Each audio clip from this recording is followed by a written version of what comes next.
Frugal Friday, K-Squad. So I know there are a lot of us out there struggling right now with our finances. There's a lot of stuff on our plate. And so what I have put together today is a frugal don't list. These are the things we don't want to do if we want to improve our finances.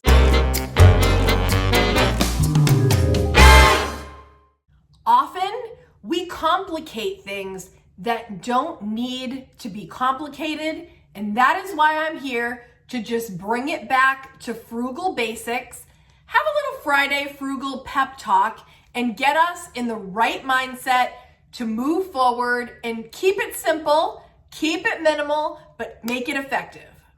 The first thing on my frugal don't list is don't ignore the leak in your boat. And what I mean by that is, what is drowning your budget? We need to identify what is making you drown in your budget. Is it your mortgage? Is your mortgage beyond your means and you're really not able to pay what you need to pay for your home? Is that your big leak in the boat that we need to patch up? Is it your gas guzzling vehicle? Perhaps you got a vehicle a little bit bigger, a little bit more meaty than you needed, and now the gas is through the roof because the gas is through the roof.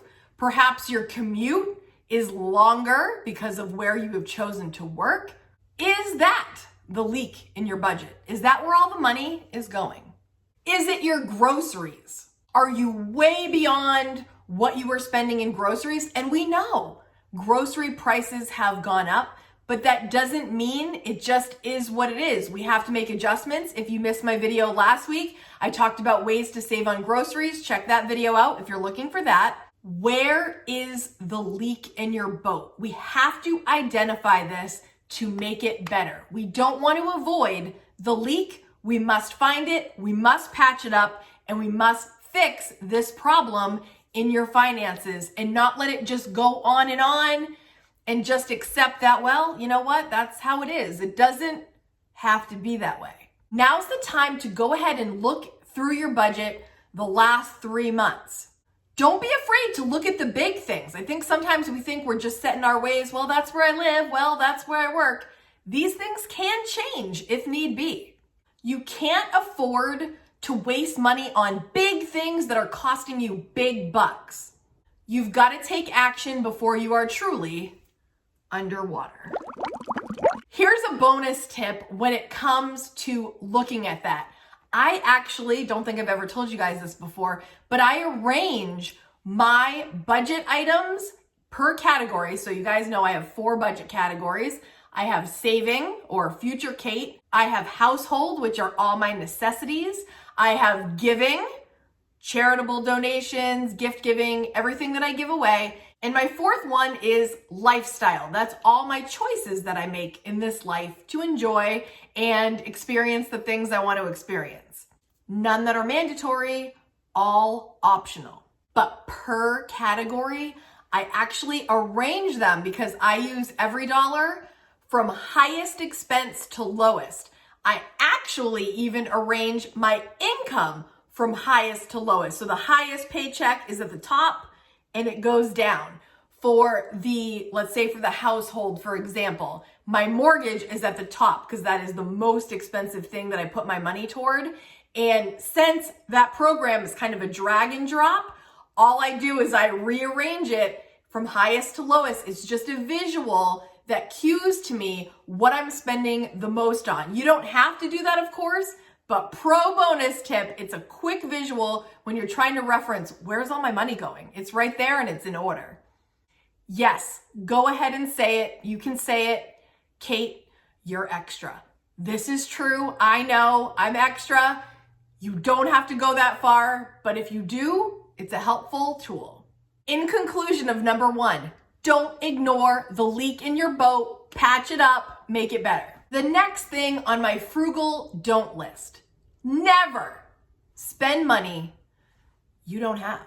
Never, ever spend money you don't already have in your bank account. My one exception, of course, is my home. I think that one, because it is such a large expense, this might be the one exception. But even there, you could argue not to purchase a home until you are in the proper position to purchase it. But I digress. In general, besides the house, just put the house aside. Never use credit cards on borrowed money that you're not going to pay back at the end of the month. I would never. It's simple math that will keep you out of trouble, K-Squad, right? Never swipe. Never. Just never do it. If it's not already in the account and you know it's going to get paid at the end of the month, I have no interest, zero interest in paying interest. The mortgage interest is under 4%. It's manageable. But credit card debt, student loan debt, personal debts, car payment debt, going forward in this life, I want no part of that, no part of any of it. Living the frugal life is making choices that are going to, bring you the most joy, produce the least stress. For me, that's part of my frugal living strategy. I don't want to be worried about money all the time. I don't want to have to be thinking about money all the time because I'm living above my means. I personally would never use my credit card if I didn't already have it in my checking. It's just a personal policy that I've adopted, and I think it's very effective. And if you're looking to improve your finances, adopt it as well. Debt can incapacitate your budget if you get into too much of it. You don't want to keep digging that hole every month deeper and deeper and deeper. We want to be putting the dirt back in, not the other way around. This will mean that for a little while you're in debt, you can't be buying new things. But don't worry, this is not a tragedy. This is temporary and it's necessary.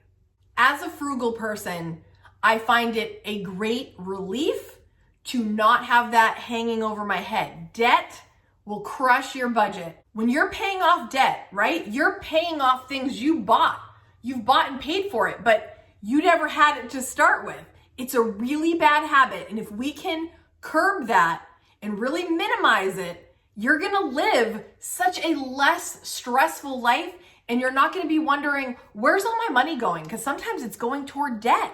I know you see that if we can take this out of your even possibilities, how effective it will be for your budget and for your future self, so that you can live the life that you want, having the things you want, but when it is in your budget and you can pay for it in full.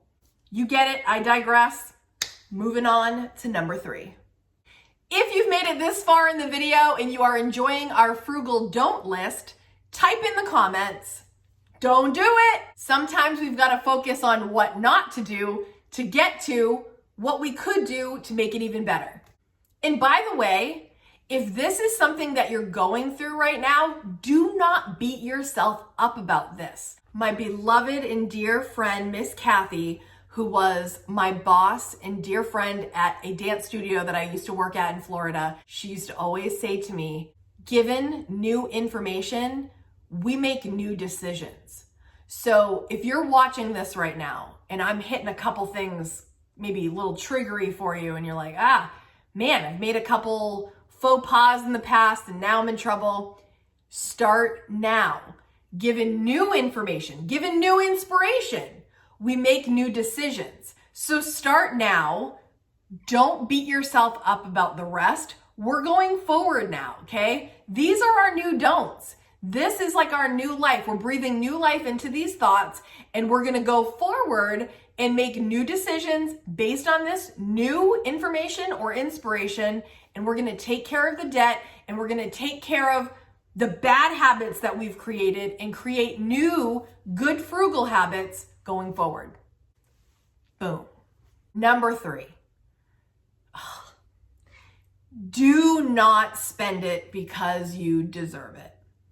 I've spoken about this before, but this is something that I really feel passionate about because I do feel this is a trap we have fallen into that makes no sense.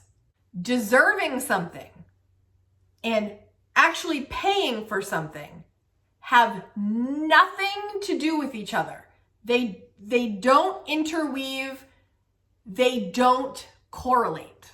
Do you deserve nice things? Sure. But does deserving it mean that you have the money to pay for it? Absolutely not. What does that even mean?